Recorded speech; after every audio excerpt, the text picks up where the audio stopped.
Pues hoy, como todos los miércoles, nos encontramos en un miércoles que no es miércoles porque aquí somos así medio estridentistas, ¿no? Pero regularmente los miércoles a las 4 de la tarde se transmite Diálogos Ciudadanos, que es el programa de la línea editorial de Radio Artesana, y siempre iniciamos con eso. El día de hoy nos visita el maestro Óscar Loza Ochoa, presidente de la Comisión Estatal de Derechos Humanos del Estado de Sinaloa, pues con una gran trayectoria en la defensa de los derechos humanos, incluso como organizador de la primera, corríjame usted, ¿no?, la primera asociación de derechos humanos del Estado de Sinaloa. Fui fundador de la primera asociación, efectivamente, que está cumpliendo 42 años en estos meses, ¿no? En julio los va a cumplir. Ah, mira. Y está también con nosotros el maestro Horacio Malcampo, que pues ya es parte del programa, ¿no? Como siempre, en esto de las entrevistas de Diálogos Ciudadanos. Buenas tardes, Horacio. ¿Qué tal? Buenas tardes, mucho gusto. Pues tenemos un invitado que en estos momentos, en el contexto estatal, en el contexto nacional, reviste importancia, no solamente por las circunstancias, por su trayectoria, su personalidad, sino también porque nos da la oportunidad de comentar el estado de cosas o la situación en la que se encuentra Sinaloa ante un flagelo que es permanente, pues que es la violencia, ¿no? Lamentablemente eso pues da una apertura a la conversación, aunque por supuesto no es el único tema, ¿no? Pero ¿en qué situación nos encontramos, maestro? Pues sobre todo si le echamos pluma desde hace 9 meses a la fecha, creo que hay una coyuntura, a pesar de que podamos hablar desde antes de una crisis de carácter humanitario en 3 renglones: homicidios, incluyendo feminicidios, desplazamientos internos y por el otro lado el renglón de desaparecidos. A partir del día 9 de septiembre tenemos algo especial al respecto. Se han disparado, hoy estaríamos hablando tan solo en el renglón de desaparecidos, 523 personas desaparecidas hasta hace aproximadamente 10 días, de acuerdo al registro oficial, 1.500 homicidios, por ejemplo, ¿no? En desplazamientos nos dice Cevides que son 1.127 familias las desaparecidas desplazadas de manera oficial. Pues esto ya nos habla de una crisis en la cual pues es difícil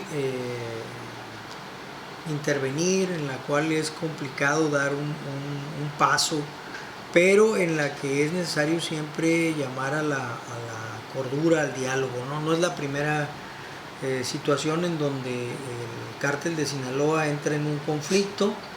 Hace una década, ¿no?, aproximadamente, la purga de los Beltrán Leiva, ¿no?, también con Felipe Calderón en plena guerra del narco, gobierno de Maloba, ¿no?, inicio del gobierno de Maloba, todo un conflicto que se presentó, que incluso llevó también a una crisis del sistema penitenciario en el estado de Sinaloa, y que, bueno, lamentablemente nos insiste, ¿no?, en la idea de que los sinaloenses tenemos, ahora le llaman, ¿cómo?, resiliencia. Pero uno se queda, valga, ¿cómo impulsar la vida en medio de este contexto de insistencia por la muerte? ¿Cómo darle sentido a la lógica de un respeto que no sea esta visión que ahora parece imponerse, ¿no?, de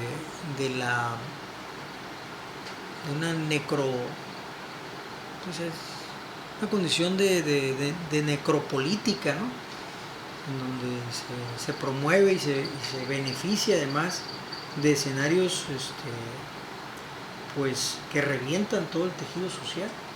No. Bien, hay una palabra que mencionaste ahorita cuando hablas de tolerancia. Yo creo que una de las cosas que nos debemos ahora, los diferentes sectores en la sociedad, es escucharnos, sentarnos. Y yo estoy seguro que la mayor parte de los planteamientos o puntos de vista que tengamos van a ser diferentes, quizás no coinciden la mayoría, pero si no nos damos la oportunidad de sentarnos, de escucharnos, de dialogar en torno a esto, difícilmente podemos encontrar pues esa cosita o dos planteamientos en los que podamos estar de acuerdo y empujar la situación en la que estamos viviendo. No creo que divididos los diferentes sectores de la sociedad, no creo que por otro lado jalando la carreta de manera independiente la autoridad del Estado pueda resolver por sí solo el problema tampoco. Aquí es un esfuerzo común. Y nosotros hemos estado haciendo un llamado precisamente para que nos demos la oportunidad de sentarnos, que dialoguemos y que busquemos esa salida. En eso hemos empeñado buena parte del tiempo y lo queremos seguir haciendo. ¿Se podría hablar entonces de una tregua, de una búsqueda de treguas? No en términos de una complicidad. No me estoy casando con una idea de ese tipo, sino hablaste también de resiliencia. En estos días ya hemos realizado 6 reuniones con un grupo de intelectuales que ha ido creciendo y espero que crezca más y que se integren más gentes. Hay mujeres y hombres que escriben, que pintan, de teatro, que han sido funcionarios importantes en el Estado, sobre todo en el terreno de la cultura. Hay académicos importantes, entre ellos está el doctor Gonzalo Arminta, donde estamos buscando hacer un esfuerzo para encontrarnos en medio de esta crisis, situarnos y buscar una alternativa frente a ella de manera integral. No seguir con aquella idea, es que hubo un problema en Medellín y allí un tal Sergio Fajardo encabezó todo un esfuerzo y fue exitoso, o hablar de Palermo, donde hubo también otra experiencia con respecto a violencias, sino hacer un planteamiento que surja de parte nuestra y que atienda los problemas nuestros, o sea, sin andar importando, como hemos pretendido en otras ocasiones, qué hacer, el qué hacer. Entonces, es la idea de involucrar a la sociedad, de involucrar a todos los sectores. Por fortuna hay algunas iniciativas que nos llaman la atención.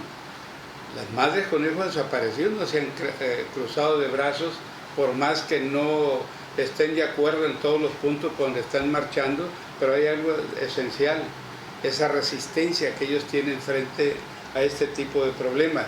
Los agricultores han planteado por segunda ocasión ya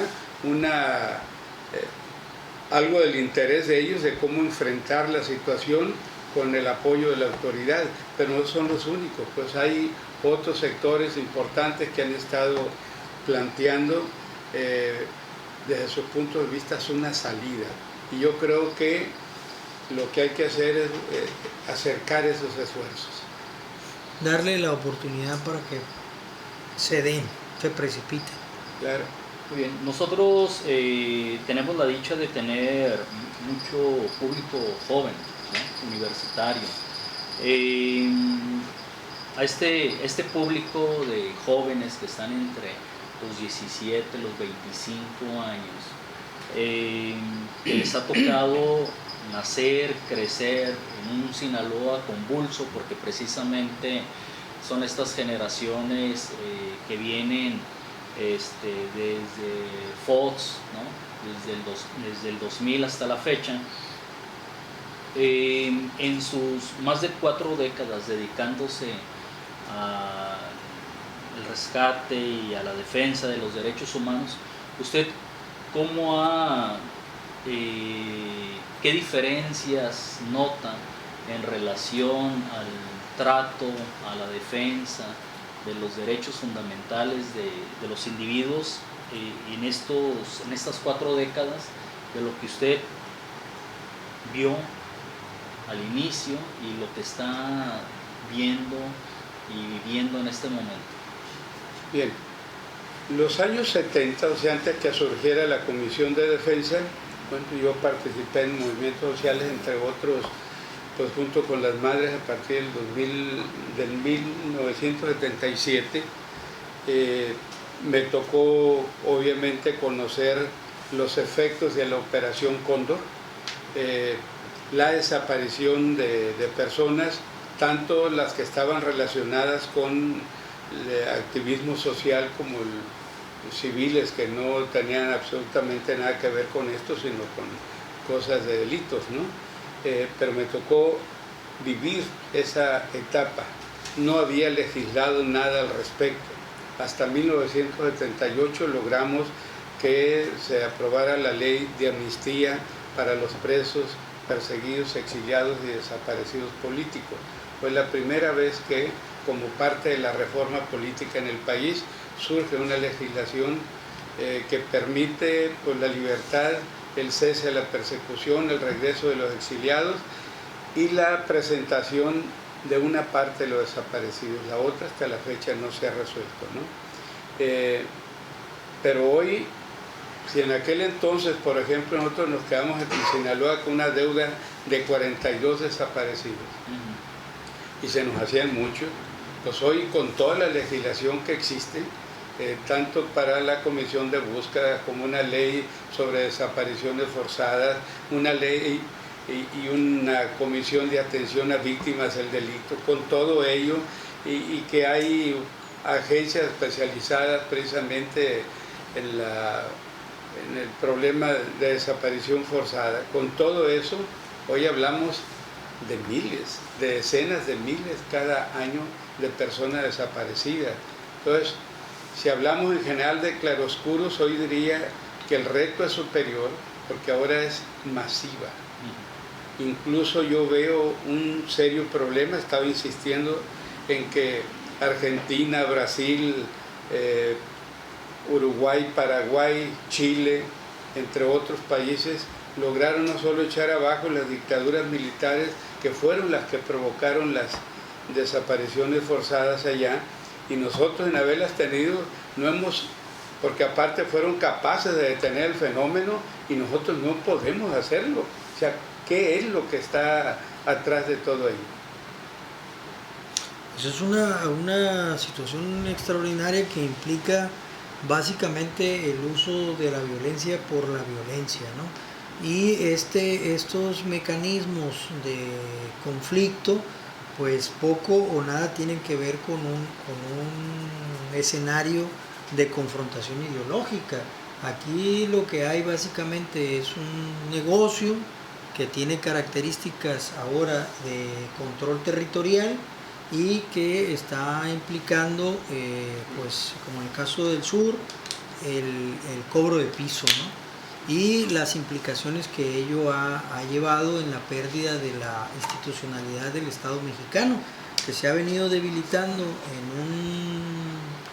en una mezcla pues prácticamente pues explosiva, ¿no? Lo que fue el neoliberalismo, con esta visión de retraer al Estado y sus responsabilidades, siendo ocupado ese espacio por los grupos delincuenciales.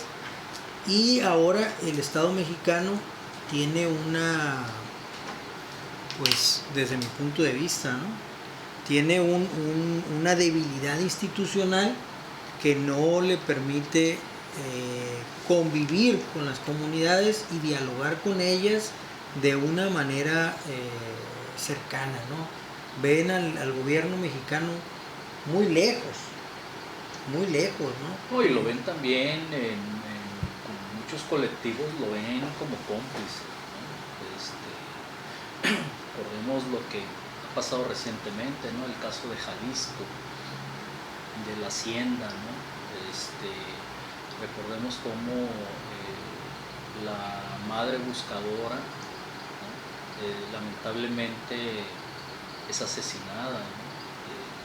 Entonces hay muchos sectores de la sociedad que no solamente no ven un apoyo en el gobierno o en ciertos sectores del gobierno, sino además los ven coludidos, ¿no? Los ven como parte del problema y esa es una realidad innegable, ¿no? Me gustaría que el maestro nos hablase un poco de Lourdes Martínez Huerta. Muy bien. Hablamos ahorita de los años 70. Te decía que el primer registro que tuvimos en el estado de Sinaloa de una persona desaparecida fue Lourdes Martínez Huerta. Ella era maestra o estudiante y luego maestra de la Escuela de Enfermería, hoy Facultad de Enfermería de la Universidad Autónoma de Sinaloa.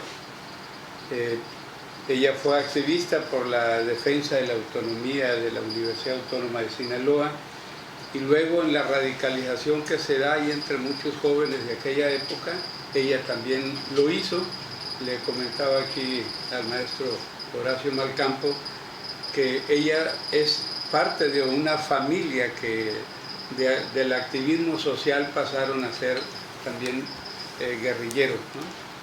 Ramón y Roberto Martínez Huerta, que por fortuna viven, son maestros jubilados de la universidad de ahora, estuvieron, por cierto, ayer en la Comisión Estatal de los Derechos Humanos para presentar una queja, porque desde hace, creo que 3 años, varios de ellos los registraron con números y todo como víctimas de la guerra sucia de los años 70, pero hasta la fecha no ha llegado ningún apoyo de lo que le llamaron reparación del daño o parte de la reparación del daño.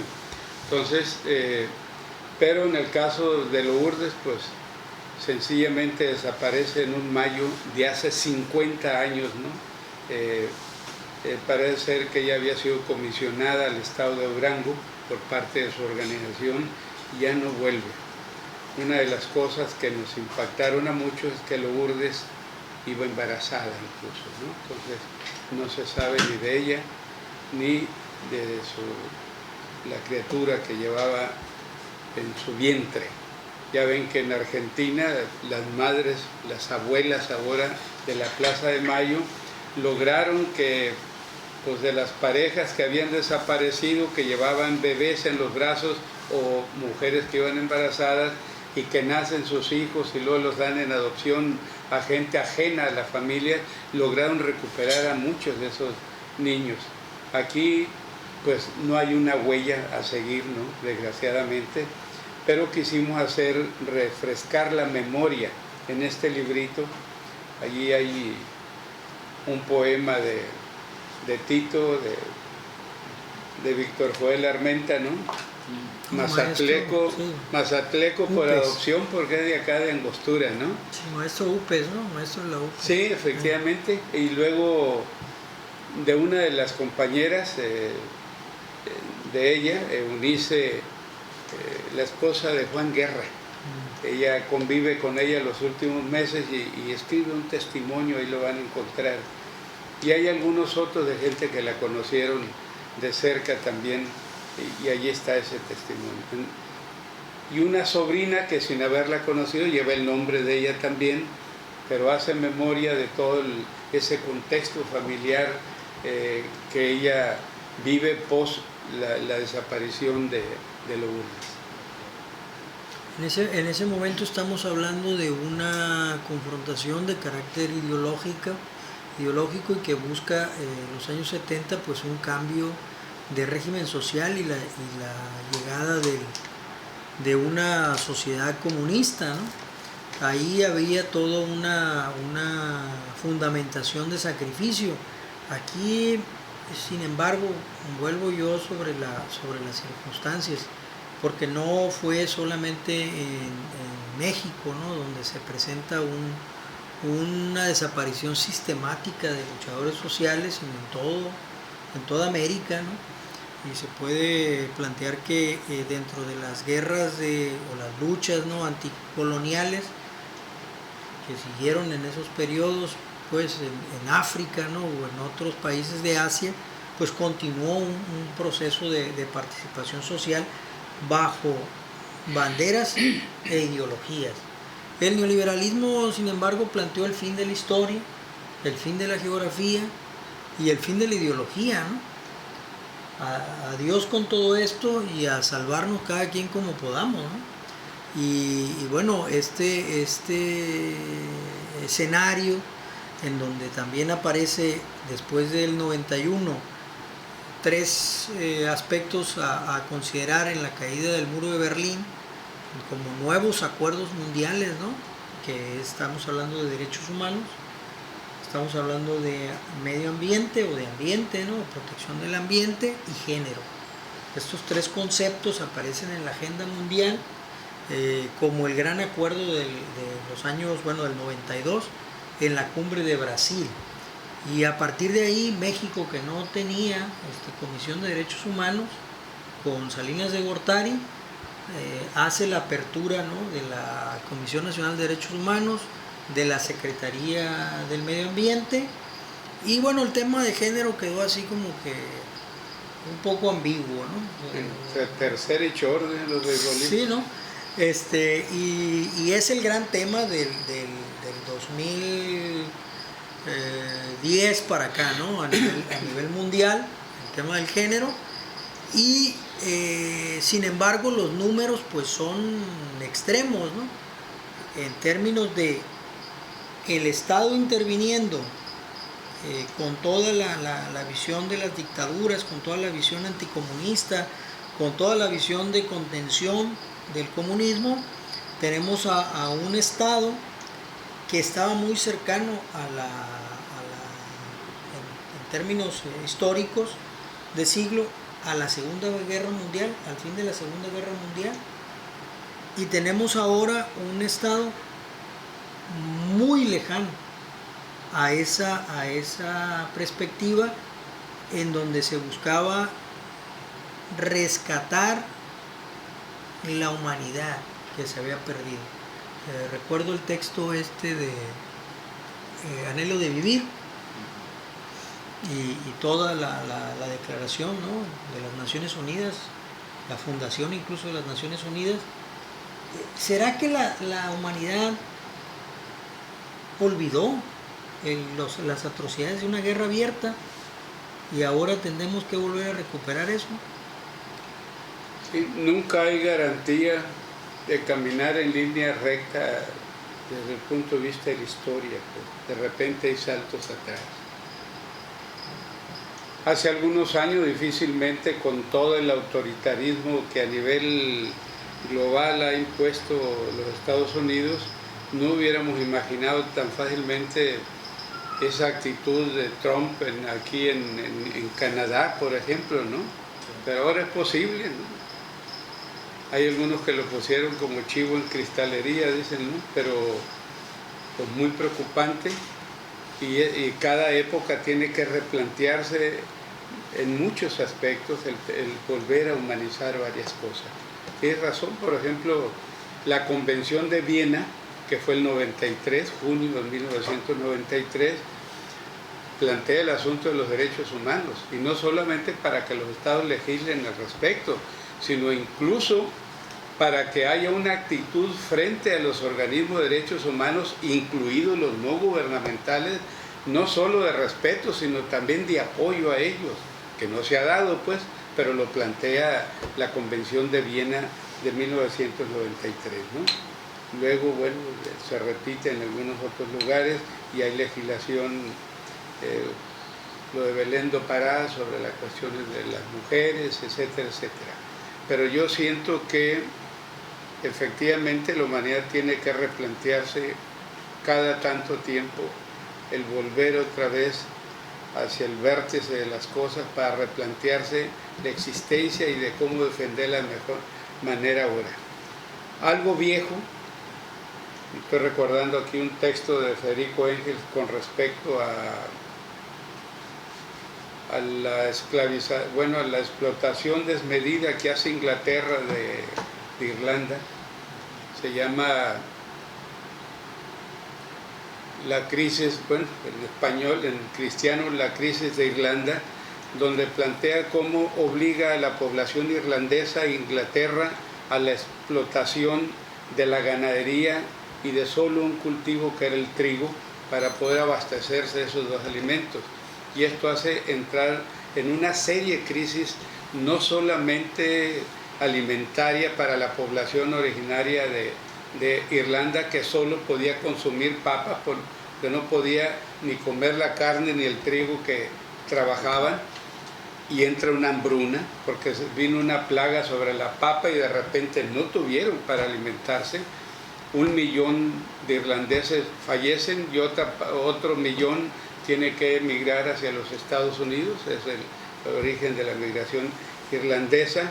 Entonces, desde entonces plantea ese poco respeto que en general mantenemos con respecto al medio ambiente.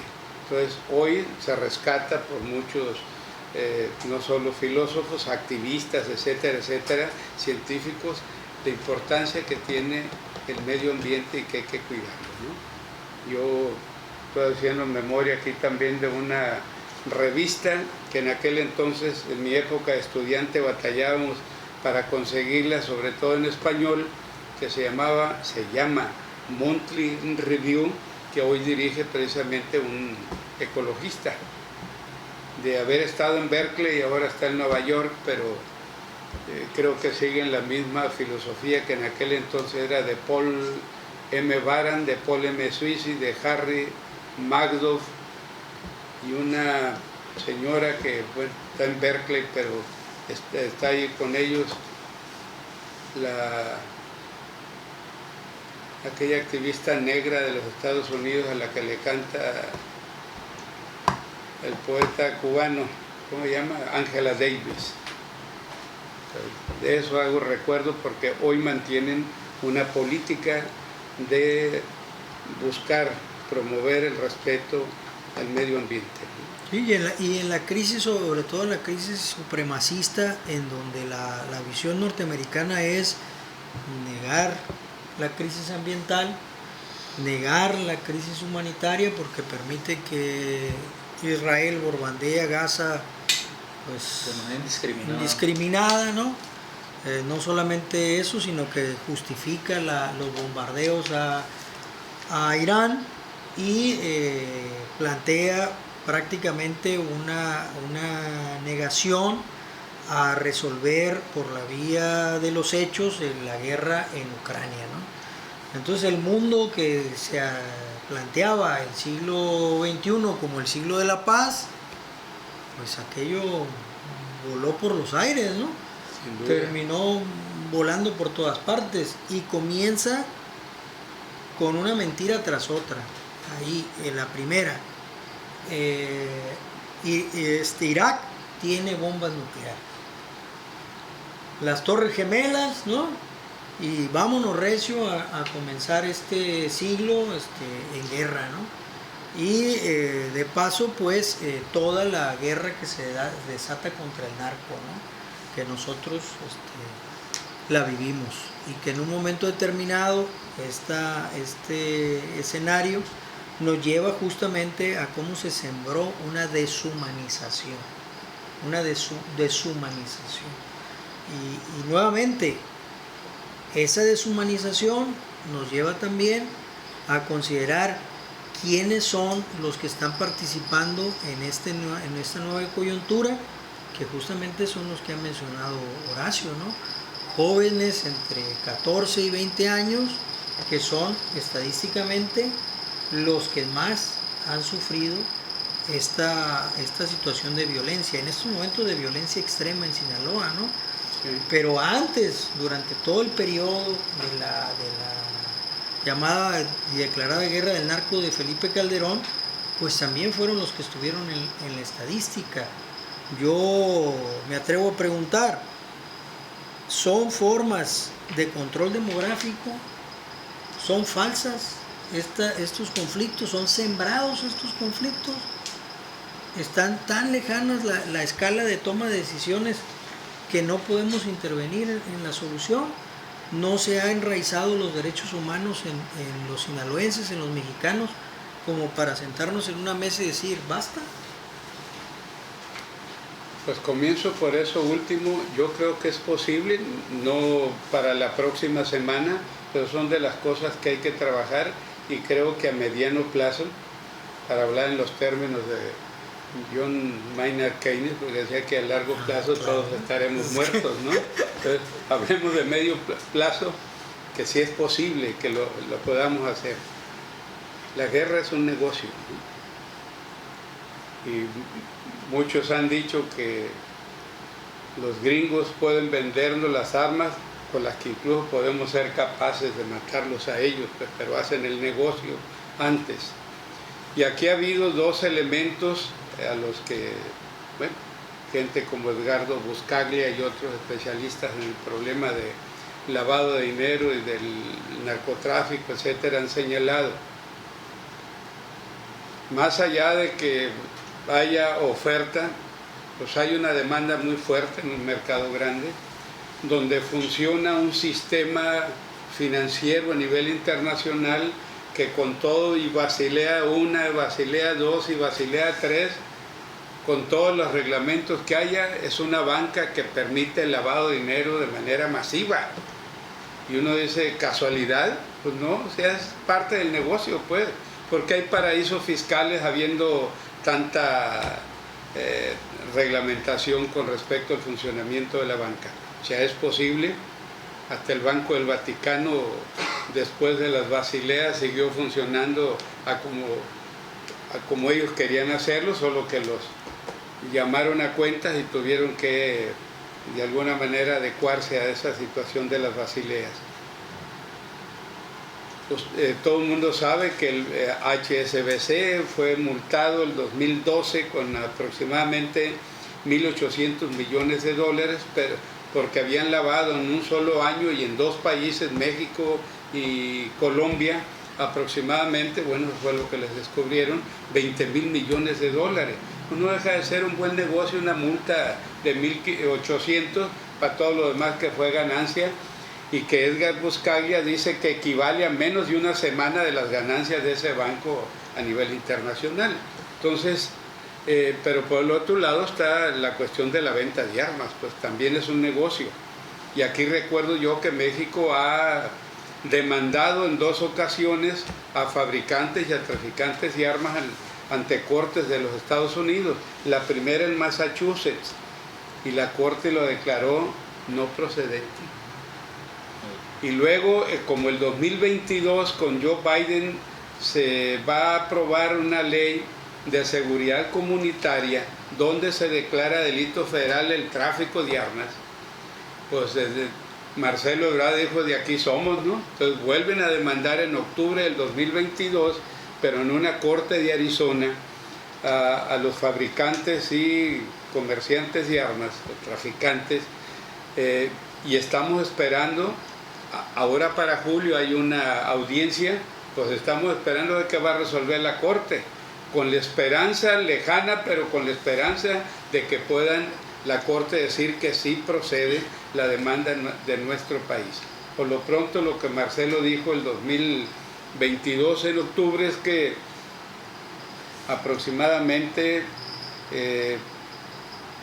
250.000 armas entraban en aquel entonces de manera ilegal en nuestro país, y decía que solo 55.000 de ellas se podían, bueno, lo estaban asegurando al cruzar la frontera. Estamos entonces frente a un escenario que es multifactorial, que no es sencillo de resolver y que tiene además distintos actores, ¿no?, presionando de una u otra manera. A mí me parece que pues podemos comenzar felicitándolo, ¿verdad?, por su nombramiento en la Comisión de Derechos Humanos, pero también diciendo, como siempre decíamos nosotros, señor, se ganó la rifa del tigre, ¿no? Se han dicho varios. Este es un momento muy complicado que definitivamente pues requiere de la paciencia y la tenacidad de una persona como usted. Yo lo debo reconocer así, a lo largo de mi vida lo he visto siempre ahí, ¿no? En la trayectoria, y me parece que hay que seguir teniendo la serenidad, ¿no? Lamentablemente, como siempre, las circunstancias no son pues agradables, ¿no? Ni están siempre de la mano de lo que uno quisiera esgrimir, ¿no? Algo se nos sale de control, se va de lógica.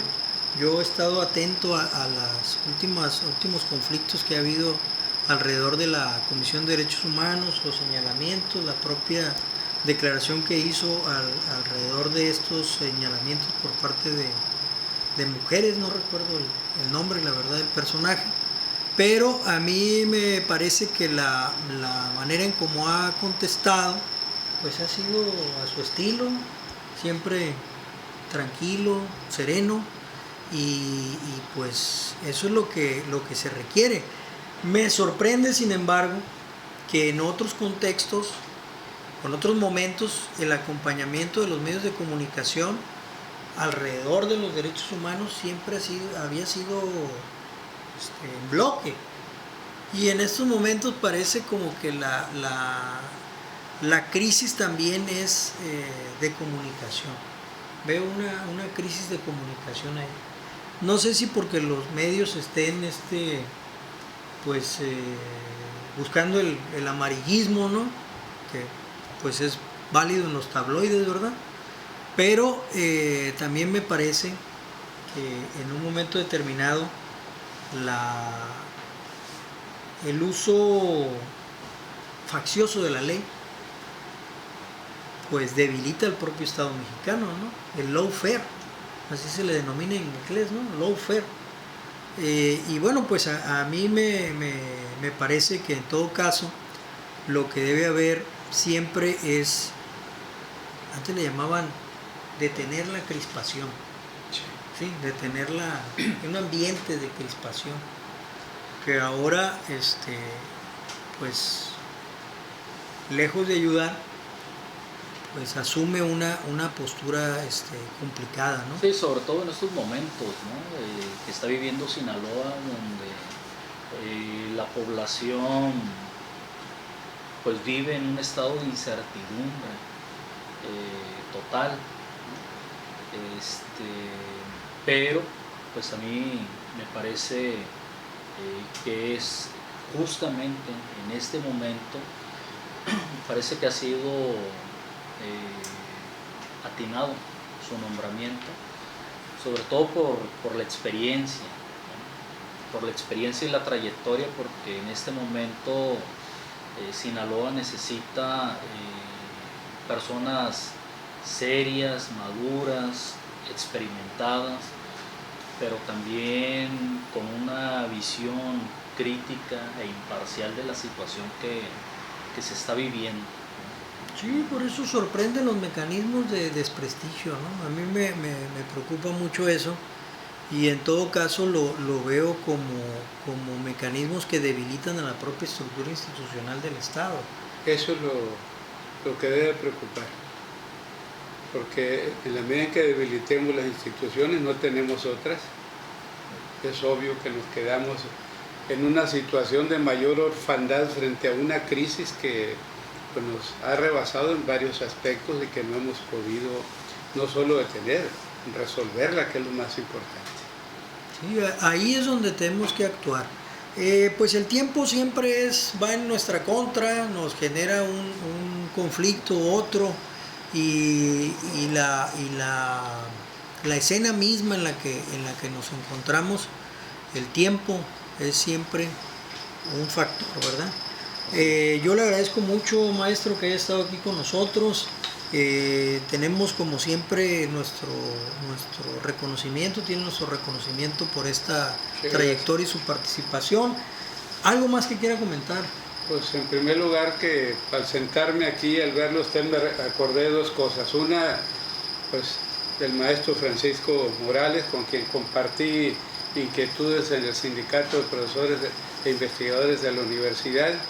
Me estaba acordando porque le pusieron hasta nombre a aquella actuación que estuvieron ustedes en la Normal, que le llamaron Aventuras en Pañales, ¿no? Ah, sí. Sí, que estaban muy jovencitos y se armó un movimiento fuerte, vigoroso allí en la Normal por parte de los estudiantes, y ahí está usted, ¿no? Y bueno, son de las cosas que animan a que uno también pueda participar en algunas aventuras de carácter social. Bueno, pues aquí está el maestro Horacio Malcampo, hijo del maestro Horacio Malcampo de la universidad también, y esta es una tercera horneada, ¿no? La tuya es la tercera horneada universitaria, ¿no? Sí. Sí, la mía es la segunda, ¿no? Y usted, pues, sin la participación de los años 70, ¿cómo estaría esta horneada? Pues no estuviera en ninguna parte, ¿no? La reforma universitaria se da en ese contexto. Sí. Agradecidos, además de un reconocimiento de parte de Radio Artesana por su apoyo e impulso al permiso que tenemos ahora en IFT para empezar a transmitir a partir del 13 de agosto en el 106.5 de FM, donde por supuesto lo vamos a invitar ya en esta aventura reeditada de Pañales, porque cuando uno entra a un nuevo escenario, pues no es experto, vuelve a estar en Pañales, ¿no? Claro. Así que no hay ningún problema, es parte de lo que es el ciclo de la vida, ¿no? Así Claro. es. Así, de simple y sencillo. Muy bien. Pero Horacio está en mejores condiciones porque es la tercera generación, ¿no? Sí, él es la Y yo tercera. a su padre también fueron compañeros ahí de inquietudes en la universidad, ¿no?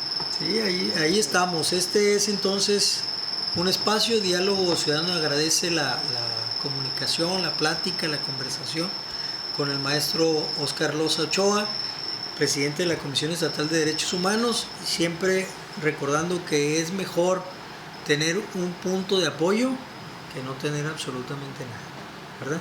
Muchas gracias. Gracias. Gracias a ustedes.